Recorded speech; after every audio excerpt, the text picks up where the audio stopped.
Қолына екі әдемі алманы ұстап тұрған кішкентай ханшайымынан анасы сондай жұмсақтықпен: «Сүйікті қызым, анашыңа екі алмаңның бірін бересің ба?» деп сұрады.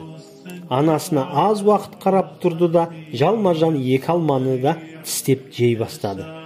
Қызының бұл іс-әрекетіне таң қалған түрін көрсетпеуге тырысты, бірақ бойындағы жаңа ғана күлімдеп тұрған күлкісі лезде тарап кетті.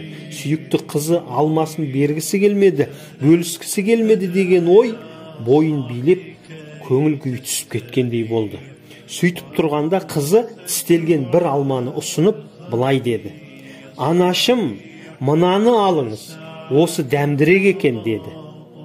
Қанша жерден үлкен адам болсаңыз да, қанша жерден білімді, тәжірибелі болсаңыз да, бәрін біліп тұрған адам болсаңыз да, ешқашан біреу туралы асығыс сөз айтпаңыз, асығыс шешім қабылдамаңыз.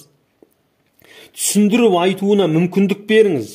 Сіз көріп тұрған нәрсе ондай болмауы әбден мүмкін. Жалпы көрініске қарай салып, біз көбінесе ол адамның не айтқысы келгенінде, не істегісі келгенінде қателесеміз.